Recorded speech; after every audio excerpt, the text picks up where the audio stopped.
Welcome to Residential Property, the right way. Hi, and welcome to the edition of the Residential Property podcast.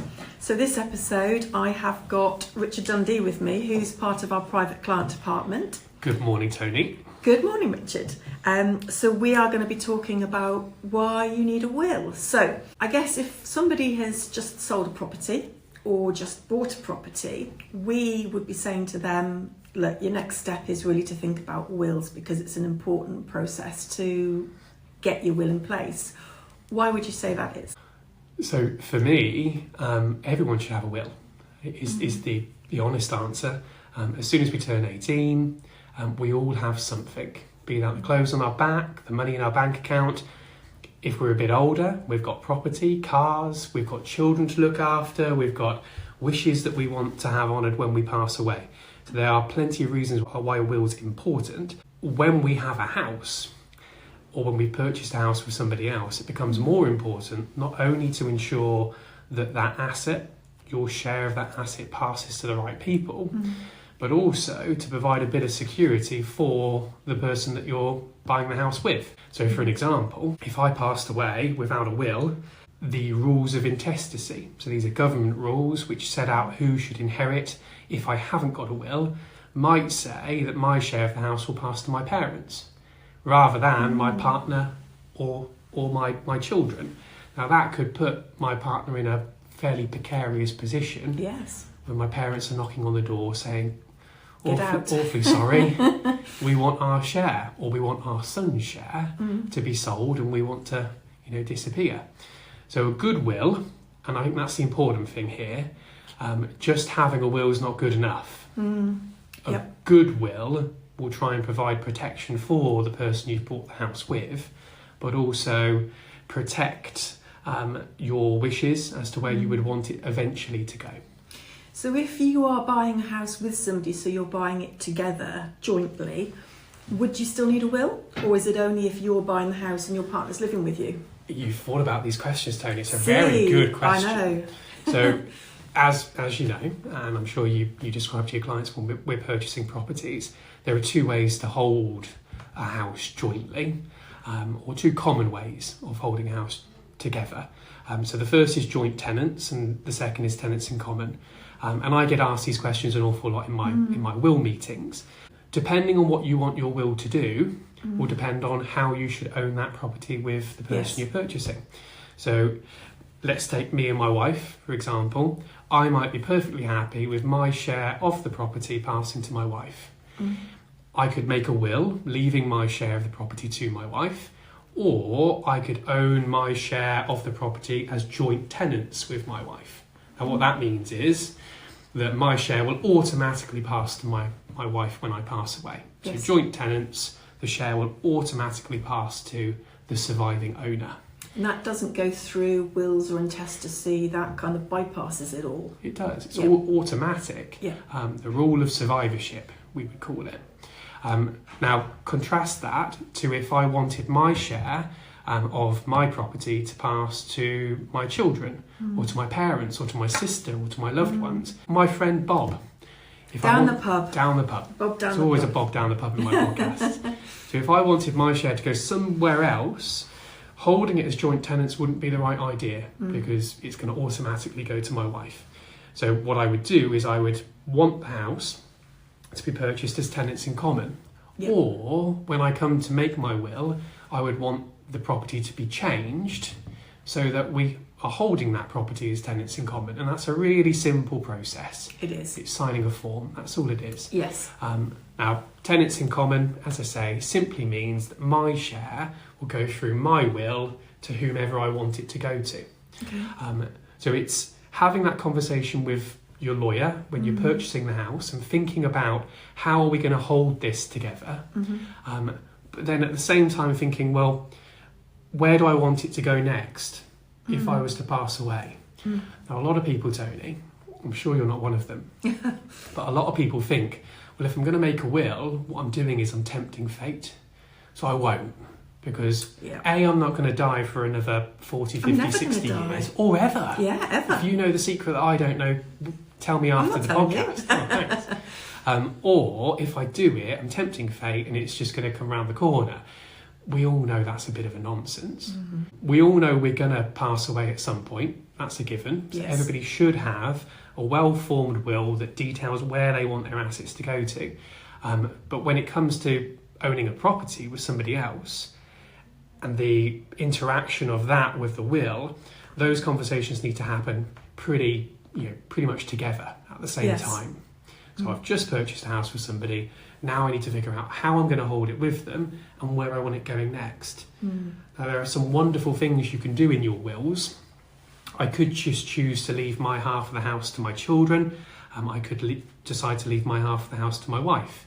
Or I could become a little bit more fancy and I could start introducing trusts into my will. So arrangements whereby I'm saying, well, I want my wife to be able to enjoy my half of the house for the rest of her life, but then I want it going to my children afterwards. Now, why might I do that, Toni? I have no idea. Putting Why? you on the spot. Look at that.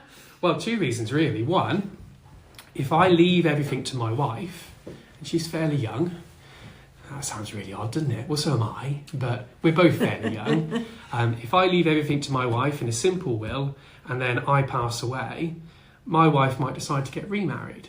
She might decide to go on a jolly and spend it all. It happens. It happens quite a lot. Yeah. What that might mean is that when my wife passes away, there's nothing left to be given to the children.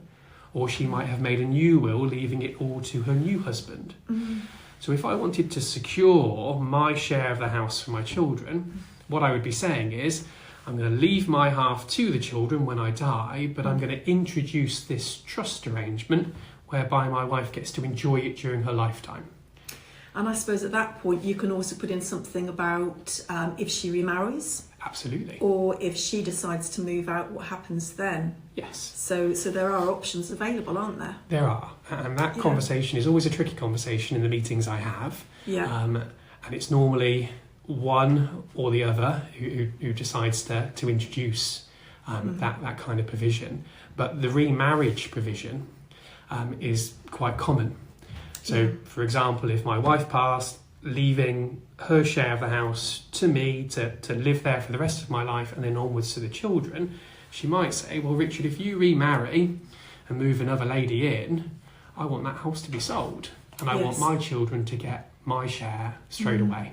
It's quite common, and it comes down to the individual person and how much they're willing, I suppose, to tolerate and at what point they want their children to be able to inherit. Okay, it's quite interesting.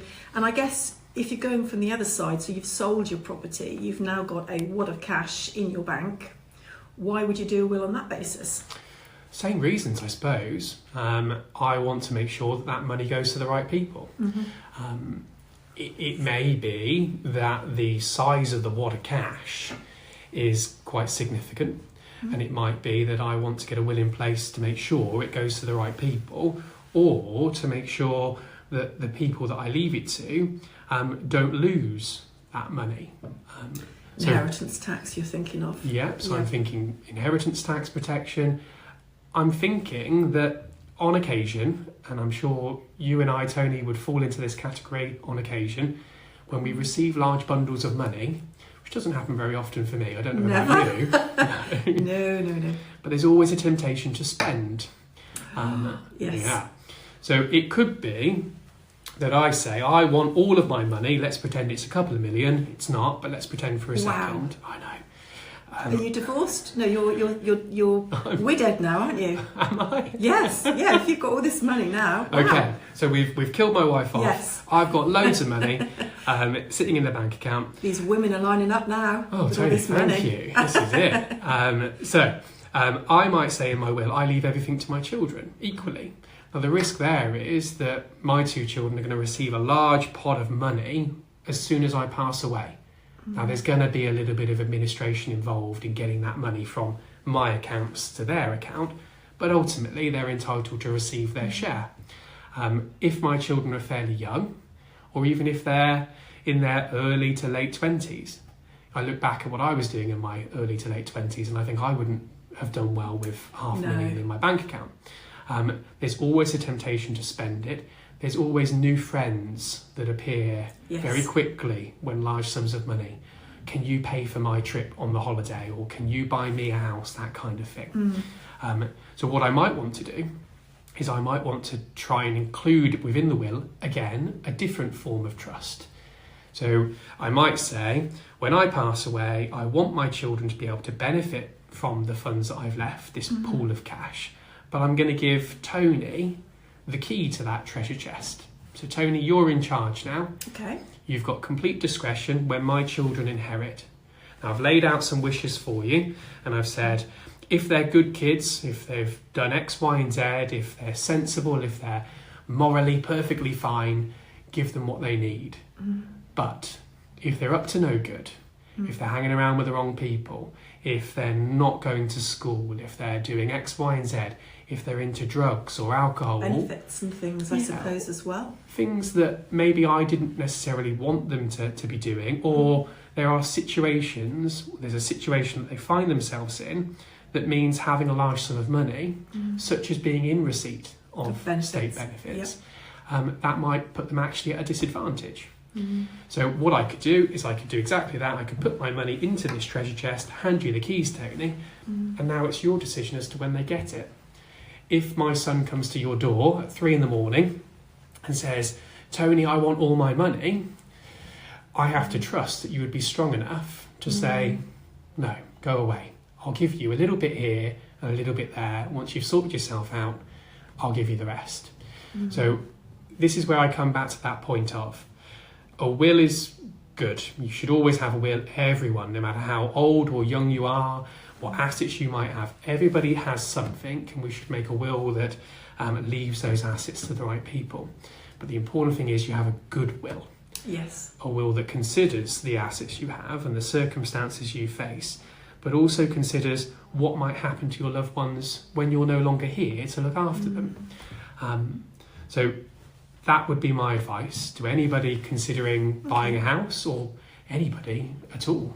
Okay. And if you're buying a house, or you've just sold a house and you've already got a will, would you suggest that they review it? How often would they review it? Absolutely would suggest a review. We always say 5 to 10 years is the time when you should be pulling it back out that drawer and having a good look at it. But in reality, it's whenever your circumstances change. And one of the biggest circumstances that change of circumstances is a move of property or a purchase of a significant asset, but also marriage, divorce, and death, or birth. I went really morbid there for a second. You did, didn't I? yeah. Anything that changes the makeup of your family or the makeup of your estate, that's the time where you pull the will back out the cupboard, have a good look at it and go, is this still right for me? I haven't found a will yet that I couldn't improve on. I made my own will. Ooh. Apart from yours, Toni, of course. Yeah, exactly. Yeah, absolutely. Good. So, sorry, just was going to say, so if I've got my will and I'm moving house, do I need to update my will? What happens if somebody else moves house with the address that's on the will? Do I need to change that? Yeah, a lot of people ask that question. I've changed address, my will's got the old address on it, do I need to change it? Do not listen to the naysayers that tell you that you have to. It's not true. As long as, at the point where you made your will, the address was correct, the will is perfectly fine, perfectly valid. But it's an opportunity. That's what it is. It's an opportunity. You're already speaking to a good lawyer. It's an opportunity to sit down with somebody in a different department in the private client team and go, is this still good for me? And we always have those no obligation chats, Toni. We'll always look at a will. We'll always provide comment on whether or not it works in the circumstances. What we like, of course, is we like a client to sit down and tell us everything. And give us their personal circumstances, because then we can give proper advice about how a good will can protect them from all the nasties that are out there. Brilliant. I think that's amazing. So I think if the guidance now is, if you are buying or selling a property, or even if you are just Joe Blogs, look at your will, update it. If you haven't got one, come on in, have a no obligation free chat with anybody in the private client team, and we'll sort you out. Absolutely. That's brilliant. Always happy to help. Fantastic. Well, thank you for coming along. It's been nice to speak to you. It's been a pleasure, Toni.